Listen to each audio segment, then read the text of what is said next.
Good morning, Believe Nation. Today's message is don't waste your minutes. Over to you, Bob Proctor.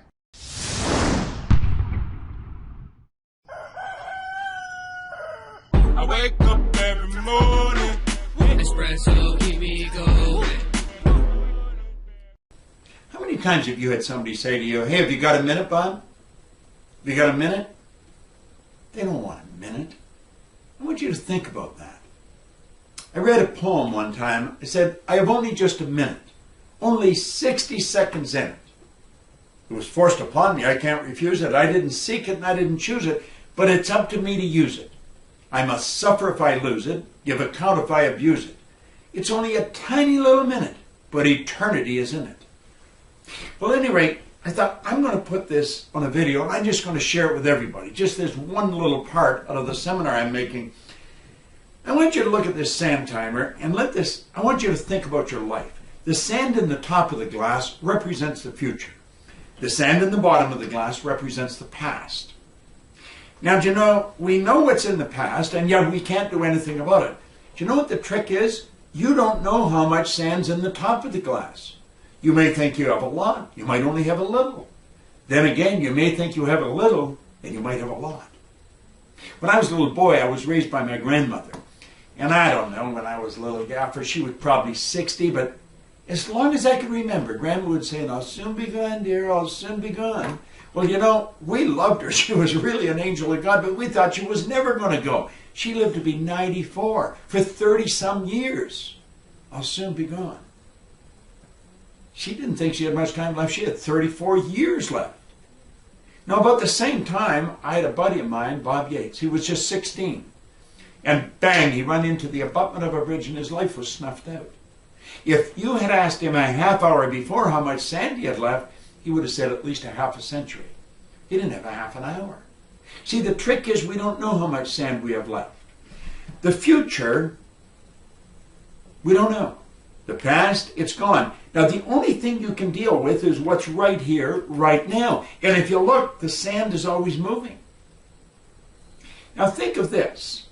You see, I was working on that, and then I was working on a graph I've got here on my computer, and I'm thinking of the time somebody said, hey, have you got a minute? Well, they don't really want a minute. Do you know if you're earning $50,000 a year, a minute's 42 cents? A half hour is $12.50. If we take that ahead a bit, if you're earning $80,000 a year, a minute's 67 cents. Half hour is $20. If you're earning $150,000 a year, got a minute? It costs you $1.25 a minute.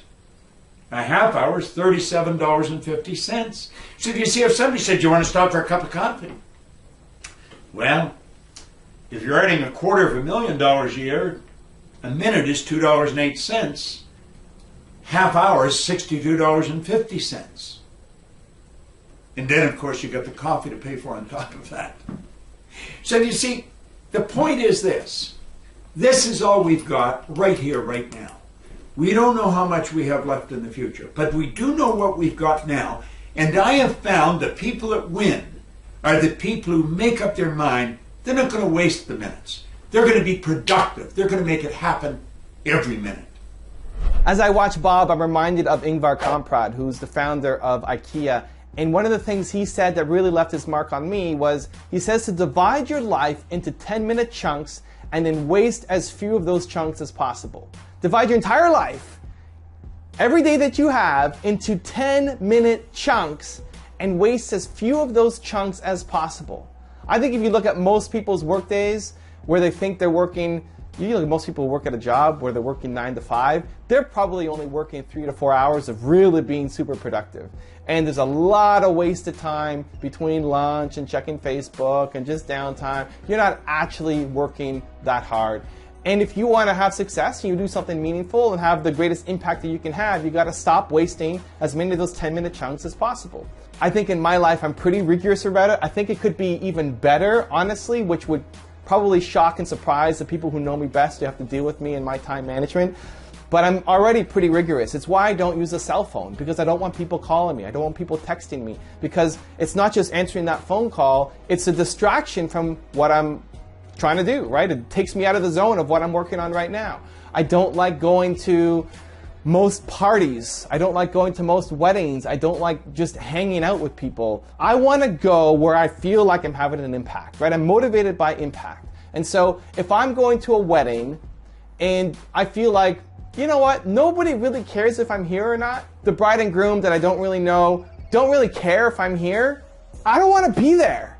Going to a party, if people don't really care if I show up or not, it's just a party, I don't want to be there. Like, I want to make sure that I'm spending my time and having an impact on things. Now, if you need me for something, if you're struggling with a problem with your business and your personal life, I will drop everything to come and help you, because again, I'm motivated by the impact. Sometimes I still end up going to weddings because of, you know, family commitments and not wanting to cause conflict and strife, but it still bothers me. It still deep down inside bothers me that I'm wasting my time. And so I think I could still get better, as rigorous and as demanding as my schedule already is. But I would challenge you to look at your schedule, look at the work that you're doing. How many 10-minute chunks are you wasting? How many times you get distracted by things happening in your life? How many times you just chill instead of actually getting some work done? And I think even if you don't work any extra hours, even if you just take the hours that you're currently working, because you still want to spend time with family, you still want to sleep, you still want to do your other activities, even whatever, however, if you're working 40, 50, 60 hours a week, whatever it is, 70, 80, 100, just those current hours, look at that time frame, I bet you could be way more productive than you currently are. You're wasting way too many of those 10-minute chunks in your life. And if you want to go out and have a big impact, you have to waste less of them. So the question today is, I'm curious, where are you wasting your time? Where are those 10-minute chunks or those minutes that you're wasting your time on and you're not being productive when you should be productive? Where are you wasting your time?